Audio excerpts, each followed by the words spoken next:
and I'm actually performing microsuction whilst the oil is in situ. When I first started using oil, I would initially and originally get the patient just to tilt their head over to the side. So with this being the right ear, I'll get them to tilt their head over towards their left shoulder. So this ear is facing towards the ceiling.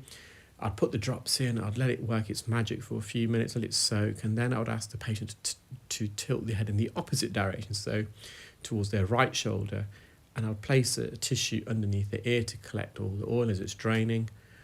But more and more I've used oil. I prefer now to use the oil whilst, to perform microsuction whilst the oil's in situ. So in this case, I'll be standing up, looking down into the ear and vacuuming whilst the oil's in.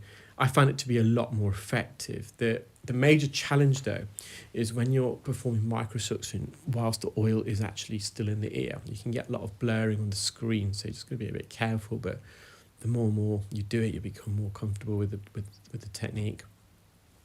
Now I know some of you are going to really not be pleased with me, because there you'll see in a moment there's a strand of hair that's stuck at the roof of the ear canal, and it's all the way to the front part of the eardrum. It's not in contact with the eardrum, but there's nothing for me to grab onto there, so I couldn't use a forceps to remove that, for example, because it is literally against the surface.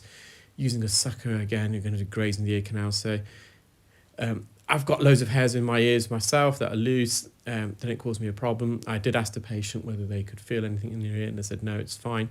So hopefully that hair over time, as that skin dies and sheds and migrates, it'll work itself out, but it's non-symptomatic for the patient, it's non-problematic, so we'll just leave that. This is patient 2. So patient 2, their wax, you can see it's completely different, and in fact this has got a lot of dead skin keratin. There is a lot of hairs there as well.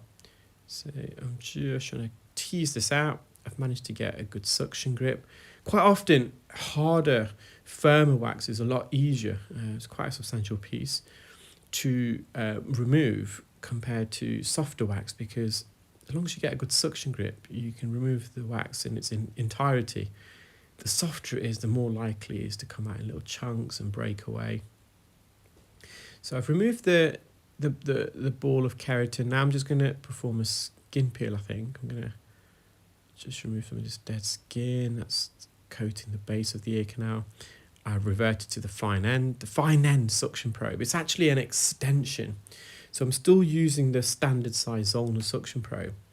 That's got an internal diameter of probably about 1.7 millimeters, and I've attached this fine end gauge 18. I think the internal diameter is 1.2, and you're actually almost like, I don't know, in the States where you play snooker there. I know pool's quite popular, but so it's like billiards in the UK, we call it snooker, and it's a big table, and if you're struggling to lean over to the table to hit the cue ball, you add an extension to your cue.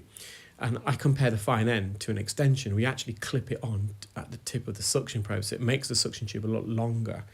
And with the fine end, because it's got a narrower internal diameter, there's less suction power, and also it's less noisy. Now, when I say less suction power, I have to be careful with that, because I'm not sure that's quite correct. Because it's also got a smaller surface area. If you that suction power, it's probably less overall, but it's more concentrated. And for that reason, if you're being quite localized in what you're trying to remove, it probably has a bit more gravitas than a full suction probe, because although it's less